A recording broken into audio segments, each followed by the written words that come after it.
Bonsoir, et bienvenue chez nous. Ce soir, laissez les tracas s'éloigner et entrer dans l'univers des anciens mythes, là où les héros affrontent l'impossible. Dans ce voyage, nous suivons Hercule, une fois encore, sur les terres sauvages de la Grèce antique.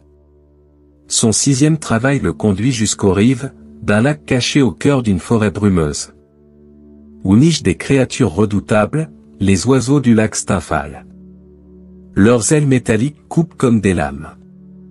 Et leurs cris font fuir même les plus courageux. Mais Hercule ne recule jamais devant le danger. Allongez-vous, détendez-vous. Et laissez cette histoire vous porter, doucement, jusqu'au sommeil. La grande salle du palais de Mycène résonnait du claquement des sandales sur le marbre poli. L'air était lourd, saturé par l'odeur de l'encens brûlant dans de hauts brassereaux d'airain. Au sommet de son trône d'or, Eurysthée fixait Hercule avec ce même mélange de crainte et de mépris qu'il affichait à chaque nouvelle épreuve. Mais cette fois, un éclat de satisfaction malveillante brillait dans ses yeux. « Hercule, déclara-t-il, croisant ses doigts ornés de bagues précieuses. Puisque tu sembles si à l'aise à dompter les bêtes et les épreuves des dieux, j'ai un nouveau défi pour toi. » Hercule resta impassible. Il savait que chaque mission confiée par Eurysthée était pensée pour le briser. Le roi se pencha en avant, un sourire cruel aux lèvres. « Tu partiras au nord, vers les rives du lac Stymphale. Ce lieu n'est plus qu'un enfer pour ceux qui y vivent. » Il se leva lentement, descendant les marches de son trône, savourant chaque mot. Des créatures monstrueuses, venues tout droit des forges du dieu de la guerre, Arès lui-même, y ont élu domicile. Hercule haussa un sourcil. Des créatures? Eurysthée fit un signe de tête à un serviteur, qui s'empressa d'apporter une tablette de bronze gravée. Les oiseaux du lac Stymphale, annonça-t-il. Le serviteur plaça la tablette sous les yeux d'Hercule. Ce qu'il vit ne ressemblait à rien de naturel. L'image représentait des volatiles gigantesques, aux ailes hérissées de pics acérés. Leur plumage n'était pas fait de plumes ordinaires, mais de lames de métal, tranchantes comme des épées.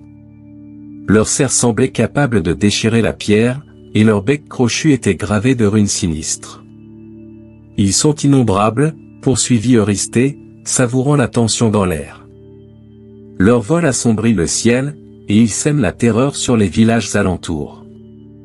Aucun guerrier n'a pu s'en approcher sans être criblé de leurs plumes meurtrières. Il croisa les bras. Ta mission est simple, Hercule, débarrasse-toi d'eux. Hercule releva les yeux vers lui. Et comment espères-tu que je tue un essaim entier d'oiseaux de métal? Eurysthée ricana. C'est toi le héros. Trouve un moyen. Hercule serra les mâchoires. Il avait combattu des monstres, des bêtes divines, des hommes perfides, mais jamais encore il n'avait affronté une menace venue du ciel. Mais si ces créatures étaient envoyées par Arès, il saurait comment les combattre. Il ne craignait ni les dieux ni leurs épreuves. Sans plus attendre, il tourna les talons et quitta le palais. Les murmures s'élevèrent parmi les courtisans.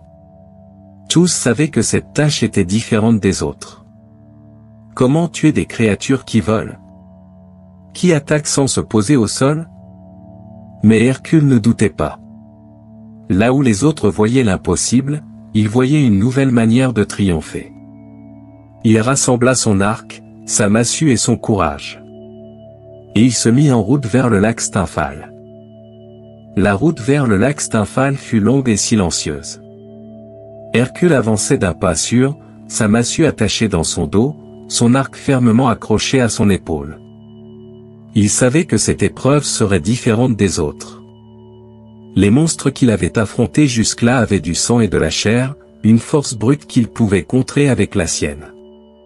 Mais comment combattre une horde d'ombres ailées, des créatures fendant le ciel comme des lames?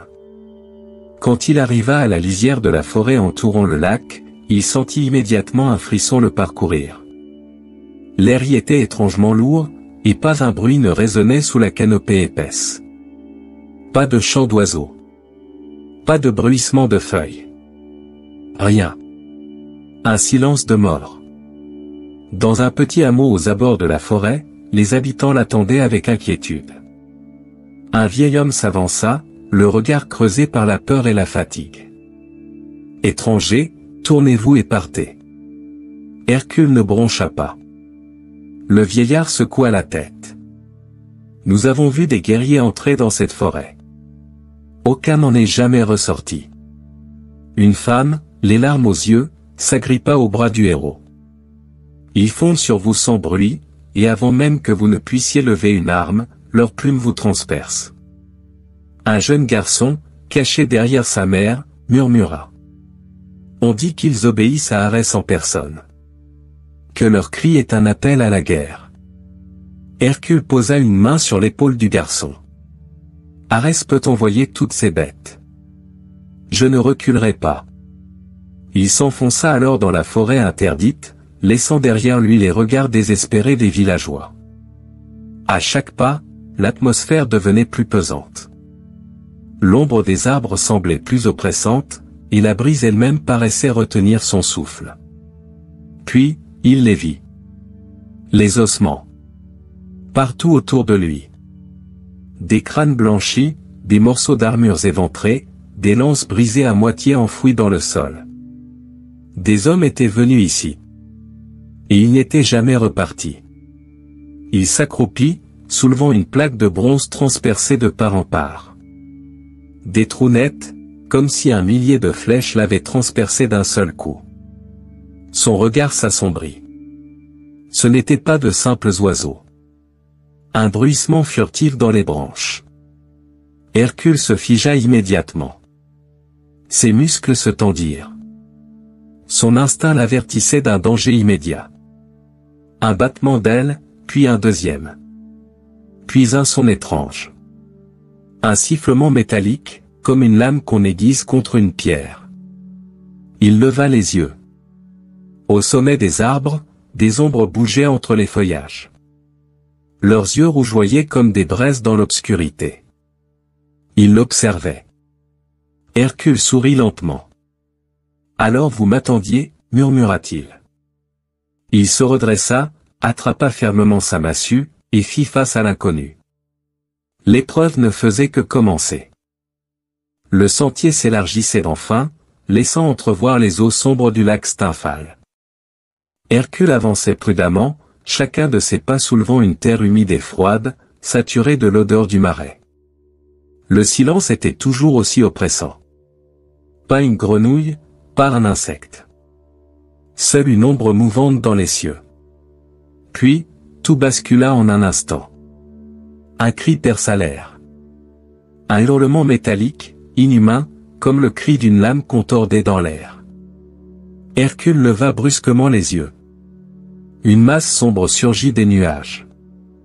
Un groupe entier d'oiseaux de Stymphale fondait sur lui. Leur vol était rapide et chaotique, leurs ailes déployées comme des lames de guerre, et lorsque la lumière du soleil effleura leur plumage, chaque plume brilla comme de l'acier forgé. Puis, elles tombèrent.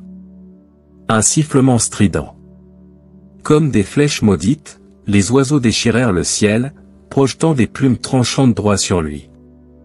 Hercule eut juste le temps de bondir sur le côté. Les plumes s'enfoncèrent dans le sol comme des dagues, arrachant la terre en une explosion de poussière et de roches. Il roula sur le sol, se redressant d'un bond, et arracha son arc de son dos. D'un mouvement fluide, il borda son arc, visa l'ombre la plus proche et décocha une flèche. Le trait fendit l'air. Mais l'oiseau piqua brusquement sur le côté, évitant le projectile avec une vitesse effroyable. Hercule fronça les sourcils et tira une deuxième flèche. Puis une troisième. Aucune ne toucha sa cible. Les oiseaux étaient trop rapides. Ils virevoltaient dans les airs, attaquant par vagues successives, leurs plumes meurtrières sifflant comme des lames enchantées. Hercule leva son bouclier, protégeant son torse, mais il sentait les projectiles ricocher contre sa peau, entaillant légèrement sa chair malgré sa force divine. Il serra les dents. Il ne pouvait pas gagner ainsi. L'ennemi dominait le ciel. Et tant qu'il restait à terre, il était une cible facile. Mais Hercule n'était pas un simple guerrier. Il était le fils de Zeus. Un sourire dangereux naquit sur ses lèvres. Il savait maintenant qu'il devait changer de stratégie. Ce combat ne se gagnerait pas avec un arc, mais avec un stratagème.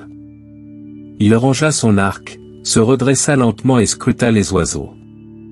Il préparait une nouvelle attaque, tournoyant en cercle au-dessus de lui. Il les laissa faire. Puis, il inspira profondément, et se mit en marche. Si ces créatures voulaient l'écraser du ciel, il allait leur montrer que même la foudre frappait du sol. Hercule avançait lentement sur la rive du lac Stymphale, les muscles tendus, le souffle mesuré. Au-dessus de lui, l'essaim d'oiseaux maudits planait comme une tempête noire, leurs yeux ardents braqués sur leur proie. Il savait qu'un nouvel assaut était imminent. Il ne pouvait pas les atteindre avec son arc. Il ne pouvait pas les frapper avec sa massue. Comment combattre un ennemi insaisissable? Il serra les poings, prêt à faire face, mais une étrange lumière dorée irradia soudain autour de lui. Le vent se leva, faisant frémir les roseaux du lac, et une brume légère s'éleva du sol, enveloppant l'endroit d'une lueur mystique. Hercule plissa les yeux. Il connaissait cette aura. Une silhouette féminine se dessina au milieu des brumes. Athéna. La déesse de la sagesse et de la guerre, drapée dans une tunique d'argent, son casque étincelant sur sa chevelure sombre, une lance majestueuse à la main. Ses yeux, brillants comme des étoiles, croisèrent ceux d'Hercule avec une expression de calme absolu. « Encore toi, fils de Zeus » murmura-t-elle, sa voix résonnant comme un écho divin dans l'air. Hercule s'inclina légèrement. « Déesse de la sagesse, suis-je ici par ta volonté ?» Athéna sourit légèrement. « Non, Hercule. Mais je suis venu parce que tu es sur le point d'échouer. » Hercule serra la mâchoire. « J'ai vaincu des monstres, des bêtes envoyées par Héra, des épreuves insurmontables. Mais ces oiseaux volent hors de ma portée. » Athéna secoua la tête. « Tu es puissant, mais la force brute ne peut pas tout résoudre. » Elle tendit la main. Deux objets scintillants apparurent dans sa paume, des crotales d'airain. De petits instruments en bronze, qu'on utilisait d'ordinaire pour rythmer les chants et les danses rituelles. Hercule haussa un sourcil. « Tu veux que je les affronte avec des jouets ?» ironisa-t-il. Athéna ne s'y a pas. Les oiseaux de Stymphale ne craignent ni les flèches, ni le feu, ni l'acier. Elle posa les crotales entre ses mains. Mais ce qu'ils craignent, c'est la terreur elle-même. Hercule observa les instruments, intrigué. Le bruit? Athéna hocha la tête.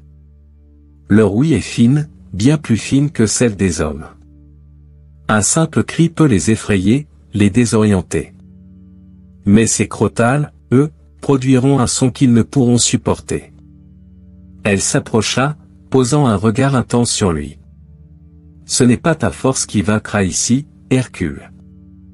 C'est ton intelligence. Hercule prit les crotales dans ses mains, les soupesant. Les oiseaux s'agitaient au-dessus de lui, prêts à plonger une fois de plus. Il inspira profondément. Athéna disparaissait déjà dans la brume, mais sa voix résonna une dernière fois dans l'air. Fais-les fuir, et la victoire sera tienne. Hercule se redressa, un nouveau feu brillant dans ses yeux. Il avait une nouvelle arme. Il avait un plan. Et bientôt, les oiseaux d'Arès regretteraient d'avoir fait de lui leur proie. Le vent soufflait sur les rives du lac Stymphale, soulevant de fines vagues sombres qui clapotaient contre les berges. Hercule tenait fermement les crotales d'airain, ces instruments divins offerts par Athéna elle-même. Au-dessus de lui, les oiseaux tournaient en cercle, leurs ailes métalliques crissant comme des lames frottées les unes contre les autres. Ils attendaient le moment parfait pour fondre sur lui. Mais cette fois, Hercule ne les attendrait pas sans rien faire. Il leva les crotales et les fit s'entrechoquer de toutes ses forces. Un son strident et métallique jaillit des instruments, un vacarme infernal qui se répercuta à travers la forêt et sur le lac. Les échos ricochèrent contre les falaises, amplifiant le bruit jusqu'à devenir insoutenable. Les oiseaux se figèrent dans les airs, leurs ailes battant frénétiquement. Un cri perça le ciel. Un hurlement de panique. Puis le chaos. D'un seul coup, la formation parfaite des oiseaux se brisa. Affolés, désorientés, incapables de supporter le son perçant, ils quittèrent leur perchoir. Leur vol, auparavant rapide et précis, devint erratique. Les créatures s'entrechoquaient, leurs ailes battant dans toutes les directions, essayant d'échapper à ce bruit infernal. C'était exactement ce qu'Hercule attendait. D'un geste rapide, il lâcha les crotales et attrapa son arc. Il tira une première flèche. Elle transperça l'un des oiseaux en plein vol, et son corps de métal tomba comme une pierre dans les eaux du lac. Puis une deuxième flèche, puis une troisième. Chaque projectile atteignait sa cible, car cette fois, les oiseaux ne pouvaient plus esquiver. Ils tentaient de fuir, mais la panique leur avait fait perdre leur avantage. Le ciel, qui quelques instants plus tôt était envahi de créatures maléfiques, se vidait peu à peu. Les survivants, ceux qu'Hercule n'avait pas touchés, s'enfuirent vers l'horizon, disparaissant au-delà des montagnes. Lorsque le silence revint, il ne restait plus rien de l'essaim meurtrier. Le lac était redevenu calme, sa surface uniquement troublée par les corps métalliques des créatures tombées. Hercule abaissa lentement son arc, observant les lieux purifiés. Il esquissa un sourire. Ce combat n'avait pas été remporté par la force brute, mais par l'intelligence et la ruse. Il comprenait désormais la leçon d'Athéna. Parfois, le bruit d'une cloche valait mieux que 1000 flèches. Le silence qui avait suivi la débandade des oiseaux ne dura qu'un instant. Les créatures restantes, bien que désorientées par le vacarme des crotales d'Athéna, commençaient à retrouver leurs repères. Hercule, debout sur la rive du lac Stymphale, ne leur laissa aucune chance. Il attrapa son arc et banda une première flèche, trempée dans le poison de l'hydre de Lerne. Le trait fendit l'air avec un sifflement mortel et transperça un premier oiseau, qui chuta comme une pierre dans les eaux noires du lac. Les autres tentèrent d'esquiver, mais ils n'étaient plus aussi rapides ni aussi ordonnés qu'avant. Hercule encocha une deuxième flèche, puis une troisième. Chaque tir trouvait sa cible.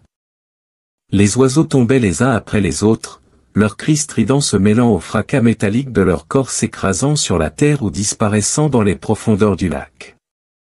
Mais alors que le nombre de créatures diminuait, Hercule remarqua quelque chose d'étrange. Certains oiseaux, au lieu d'attaquer à nouveau ou de fuir vers la forêt, prenaient une autre direction. Ils volaient au-delà du lac, en ligne droite, vers une île au loin, perdue dans la brume. Hercule plissa les yeux. L'île semblait entourée d'un voile mystique, comme si elle appartenait à un autre monde. Il abaissa son arc et observa les dernières silhouettes noires disparaître au loin. Le vent souleva une brume froide qui enveloppa la rive. Hercule, essuyant la sueur de son front, fixa l'île, son esprit en alerte. Ces créatures ne fuyaient pas au hasard. Elles allaient quelque part. Vers quelque chose. Son épreuve était-elle réellement terminée? Ou bien avait-il seulement ouvert la porte à un défi encore plus grand? Sans un mot, il remit son arc sur son dos. Son instinct lui disait que son combat ne faisait que commencer. Le lac Stymphale était redevenu silencieux. Seules les ondulations de l'eau troublaient la surface sombre, témoignant encore du combat qui venait de s'achever. Hercule, debout sur la rive, fixait l'île brumeuse au loin. Les derniers oiseaux de Stymphale y avaient trouvé refuge, mais pourquoi? Quelque chose n'était pas naturel dans cet endroit. Une force inconnue semblait y régner, un mystère caché sous les voiles de la brume. Déterminé, Hercule rassembla des branches solides, des lianes et des morceaux de bois flottants qu'il trouva au bord de l'eau. Avec la force et la précision d'un forgeron divin, il assembla un radeau robuste, le fixant à l'aide de cordes tressées et de pieux aiguisés. Le vent soufflait fort, comme s'il tentait de le repousser loin de l'île. Mais rien n'arrêterait Hercule. Il poussa son embarcation sur l'eau et s'y installa, pagayant avec de puissants coups de bras. Au fur et à mesure qu'il avançait, la brume s'épaississait, avalant peu à peu le monde autour de lui. Le lac devint silencieux, plus qu'il ne l'avait jamais été. Plus un souffle de vent. Plus un clapotis d'eau. Rien. Comme si l'île se trouvait hors du temps lui-même. Hercule plissa les yeux, son instinct en alerte. Puis, il sentit un frisson lui parcourir l'échine. Il n'était pas seul. Quelque chose dansait dans la brume, une énergie invisible mais oppressante. Il sentit un regard peser sur lui. Étaient-ce les oiseaux survivants, ou quelque chose de pire? Enfin, le radeau toucha le sol. Hercule descendit, le pied enfoncé dans un sable froid et noir. Il fit quelques pas en avant, posant une main sur sa massue. Puis, soudain, une ombre bougea dans la brume. Un chuchotement s'éleva, indistinct, comme un appel venu d'un autre monde. Le fils de Zeus serra les poings. Il était venu affronter des oiseaux de métal. Mais il se rendait compte qu'il venait peut-être de pénétrer un royaume plus sombre encore. L'air était lourd et étrange sur l'île. Hercule avançait prudemment, la brume ondulant autour de lui, comme si elle était vivante. Il sentait une présence. Quelque chose l'observait, quelque chose d'ancien. Soudain, le lac lui-même sembla frémir. Les eaux noires s'agitèrent sans vent, et une silhouette translucide émergea de la surface. Un être spectral, et imposant, vêtu d'un manteau de brume, avec des yeux aussi profonds que l'abîme. Sa voix résonna comme un écho à travers les âges. « Fils de Zeus, tu es allé trop loin. » Hercule ne broncha pas. Il avait affronté des monstres, des dieux et des rois, il n'allait pas reculer devant un spectre. « Qui es-tu » demanda-t-il d'un ton grave. L'esprit leva une main éthérée. « Je suis le gardien du lac Stymphale, le protecteur du sanctuaire oublié. » Un vent glacé souffla autour d'eux, et des images apparurent dans la brume. Hercule vit une cité autrefois florissante, un temple gigantesque, des prêtres en procession. Puis des guerriers arrivèrent, des envahisseurs. Le feu. Le sang. La destruction. Et au-dessus de tout cela, les oiseaux de Stymphale, planant comme des juges célestes. Ces créatures ne sont pas seulement des monstres. La voix de l'esprit était empreinte d'une solennité intemporelle. Ils sont les gardiens de ce qui reste de ce sanctuaire.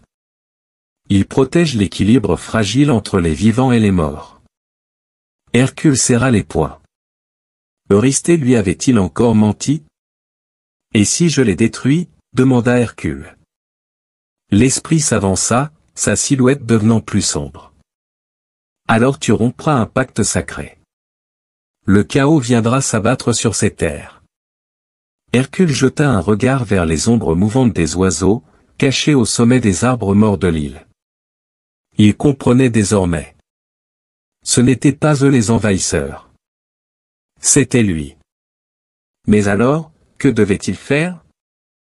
Son épreuve lui ordonnait de les éliminer. Mais son cœur lui disait qu'il devait écouter l'esprit du lac. Il était face à un choix qui ne se réglait ni par la force ni par les armes. Il était face à la volonté des dieux eux-mêmes. Et pour la première fois depuis le début de ses travaux, Hercule hésita. Le silence pesait sur l'île de l'ombre, seulement troublé par le clapotis des eaux noires du lac. Hercule fixait l'esprit, une silhouette voilée de brume, aux yeux insondables comme l'abîme. Il sentait le regard des derniers oiseaux de Stymphale, perchés dans l'obscurité, prêts à attaquer ou à fuir. Il savait que s'il les tuait, il accomplirait son travail. Mais il savait aussi qu'en les exterminant, il détruirait un équilibre ancien, un pacte divin dont il ignorait tout. Pour la première fois, la force brute ne pouvait pas être la solution. Hercule abaissa son arc. L'esprit du lac inclina légèrement la tête. Alors, fils de Zeus, fais ton choix. obéit aux hommes, ou respecte la volonté des dieux. Hercule expira lentement, puis leva la voix. Il existe une autre voie. Un souffle glacé traversa l'île. L'esprit demeura silencieux, attendant. Hercule pointa le ciel, où les derniers oiseaux tournaient en cercle, hésitant. Ces créatures ne doivent plus menacer les hommes. Mais elles n'ont pas à être détruites. Les ombres de l'île frémirent. Je propose un pacte, qu'elles quittent ce lac, qu'elles partent vers une contrée lointaine où elles pourront survivre sans nuire à personne. L'esprit du lac ne répondit pas immédiatement. La brume autour de lui s'épaissit, tourbillonnant comme si l'île elle-même réfléchissait à ses paroles. Puis, un murmure résonna à travers les vents. L'exil plutôt que l'extinction. Un choix de sagesse, Hercule. Lentement, les eaux du lac s'illuminèrent d'une lueur dorée. Les oiseaux, jusqu'alors perchés dans l'ombre des arbres morts, commencèrent à battre des ailes. Lentement d'abord, puis avec une puissance croissante. Et d'un seul élan, ils s'envolèrent, leurs silhouettes métalliques fendant la brume comme une pluie d'étoiles noires. Hercule les regarda partir, traversant le ciel vers un horizon inconnu. L'esprit du lac leva une main translucide et déclara. Tu n'as pas brisé l'équilibre, Hercule. Tu l'as restauré. Les vagues du lac reprirent leur mouvement naturel. L'air, autrefois froid et maudit, retrouva une brise légère et pure. La malédiction qui pesait sur ces eaux était levée. Hercule n'avait pas seulement triomphé d'un ennemi. Il avait gagné la reconnaissance d'une force plus ancienne encore que les dieux de l'Olympe. L'esprit du lac s'évapora lentement, son murmure résonnant une dernière fois. Poursuis ta route, fils de Zeus. Ce n'est que le début de ta légende. Hercule hocha la tête, un sourire en coin. Puis, sans un regard en arrière, il tourna les talons et reprit son chemin. Le soleil de l'Argolide brillait haut dans le ciel lorsqu'Hercule franchit les portes monumentales de Mycène. Son pas était assuré, son regard déterminé. Il avait accompli sa mission. Et pourtant, au fond de lui, il savait déjà que son succès ne lui vaudrait ni reconnaissance ni gloire de la part d'Eurysthée. Les gardes du palais le laissèrent passer sans un mot, l'air nerveux. Eux aussi savaient ce qui allait se passer. Hercule gravit les marches du palais et pénétra dans la grande salle du trône, où Eurysthée siégeait, vêtu de sa toge brodée d'or, entouré de ses conseillers. Le roi le regarda arriver avec une moue contrariée. Il n'aimait pas voir Hercule debout, fort, invaincu. Il espérait son échec. Mais Hercule se tenait là, vivant et victorieux. Le héros s'arrêta à quelques pas du trône et déclara d'une voix ferme. Les oiseaux de Stymphale ne menaceront plus personne. Eurysthée haussa un sourcil, feignant l'ennui. Ah! Vraiment? Le roi se redressa légèrement, croisant les bras. Et comment, exactement, les as-tu vaincus? Hercule, prévoyant la perfidie d'Eurysthée, garda un ton neutre. Je les ai chassés à l'aide d'un stratagème. Certains ont fui vers d'autres terres. Leur menace est écartée. Un murmure parcourut la salle. Les conseillers s'échangèrent des regards. Même eux comprenaient la prouesse du héros. Mais Eurysthée n'était pas satisfait. Il se leva lentement et descendit les marches de son trône pour s'approcher d'Hercule. Son regard était froid, méprisant. Tu veux dire, que tu ne les as pas tous tués? Hercule soutint son regard sans ciller. Je les ai vaincus. Et le lac est libéré de leur présence. Eurysthée esquissa un sourire faux et condescendant. Il fit semblant de réfléchir, puis secoua la tête avec un soupir exagéré. C'est bien ce que je pensais. Dit-il en se tournant vers ses courtisans. Encore une fois, Hercule n'a pas vraiment accompli son travail. Hercule serra les poings, sentant la colère gronder en lui. Ce n'était pas la première fois qu'Eurysthée tentait de minimiser ses exploits. Et ce ne serait pas la dernière. Le roi leva une main et déclara d'un ton triomphal. Puisque tu sembles aimer négocier avec les monstres, alors ta prochaine tâche sera d'en capturer un vivant. Un silence s'abattit sur l'assemblée. Tous savaient ce qui allait suivre. Va me chercher le terrible taureau de Crète. Et cette fois, ne reviens pas tant que tu n'auras pas réussi. Hercule ne répondit pas tout de suite. Puis, lentement, un sourire en coin étira ses lèvres. Il savait qu'Eurysthée ne cesserait jamais de lui imposer de nouvelles épreuves. Mais il savait aussi qu'aucun défi ne l'arrêterait. Sans un mot, il tourna les talons et quitta la salle du trône. Son prochain combat l'attendait déjà. La nuit était tombée sur Mycène, enveloppant les remparts du palais d'une obscurité profonde. Hercule, après son audience avec Eurysthée, avait quitté la cité et marchait seul dans les collines avoisinantes. Il n'était ni furieux ni abattu. Il savait que le roi chercherait toujours à minimiser ses exploits, à lui imposer de nouveaux défis. Mais ce soir-là, une autre pensée l'habitait. Il avait choisi la ruse plutôt que la violence. Avait-il eu raison? Il s'arrêta près d'un bosquet d'oliviers et leva les yeux vers le ciel étoilé. Un frisson parcourut l'air. Une présence invisible flottait autour de lui. Puis, la lumière argentée de la lune sembla se concentrer en un seul point. Une silhouette en émergea, haute et majestueuse. Athéna. Son armure dorée scintillait doucement sous la lueur nocturne, sa lance reposait contre son bras, et ses yeux gris perçaient l'obscurité comme des étoiles vivantes. Hercule s'agenouilla légèrement, par respect. Mais Athéna esquissa un sourire calme. « Lève-toi, fils de Zeus. Ce soir, tu n'as pas échoué. Tu as triomphé. » Hercule la regarda droit dans les yeux. « Triompher » répéta-t-il, les bras croisés. « Eurysthée pense que j'ai échoué. » Athéna hocha lentement la tête. « Eurysthée ne cherche pas la vérité. Il cherche ta chute. » Elle fit un pas en avant, son regard perçant jusqu'à l'âme du héros. « Mais moi, je connais la valeur de ton exploit. » Elle fit un geste de la main et, soudain, la brume du lac Stymphale apparut sous ses pieds, comme un écho du passé. Ces oiseaux n'étaient pas un simple fléau. Ils étaient les gardiens d'un sanctuaire oublié. En les détruisant, tu aurais peut-être accompli ta mission, mais tu aurais déclenché la colère des forces anciennes. Elle le fixa avec une intensité nouvelle. Ce n'est pas ta force qui t'a permis de gagner aujourd'hui, Hercule. C'est ta sagesse. Hercule resta silencieux un instant. Puis, un sourire léger apparut sur ses lèvres. Serais-je en train de devenir un stratège, alors? Athéna rit doucement.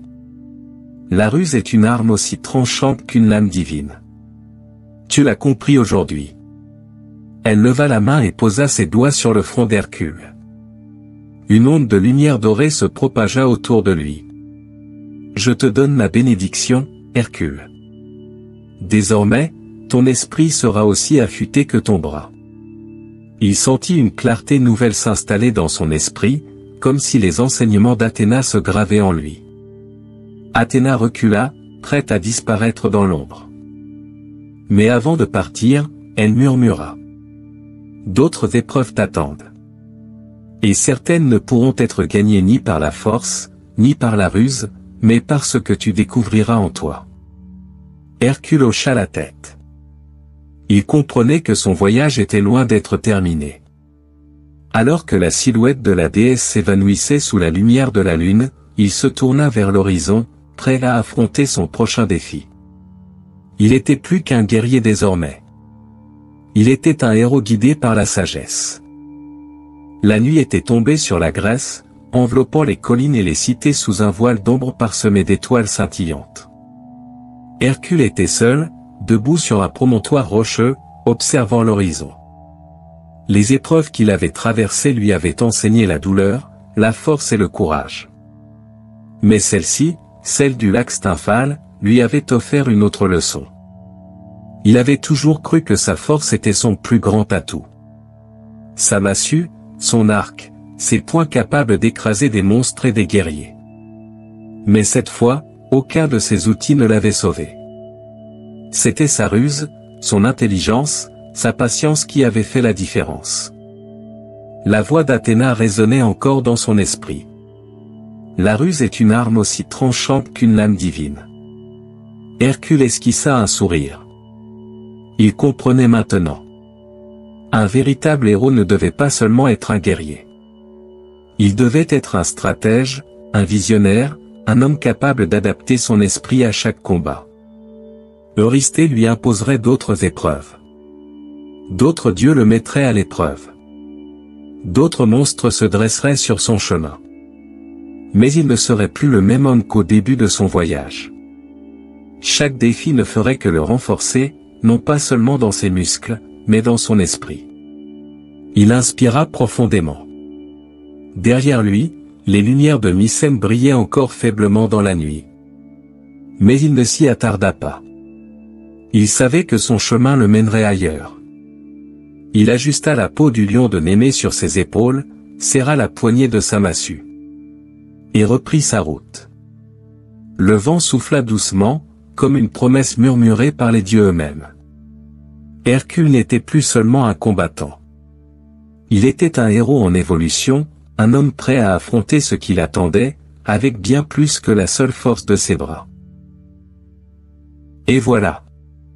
Par la ruse et le courage, Hercule est parvenu à chasser les oiseaux du lac. Le calme revient enfin sur les rives de Stymphale. Les arbres ne tremblent plus, les flèches ont cessé de pleuvoir. Une autre victoire, un autre chapitre dans la légende du héros. Et vous, doucement, vous pouvez glisser vers le sommeil. Emportant avec vous les échos lointains d'un combat ancien. Merci d'avoir rêvé avec nous ce soir. Faites de beaux rêves. Et à bientôt, pour une nouvelle légende.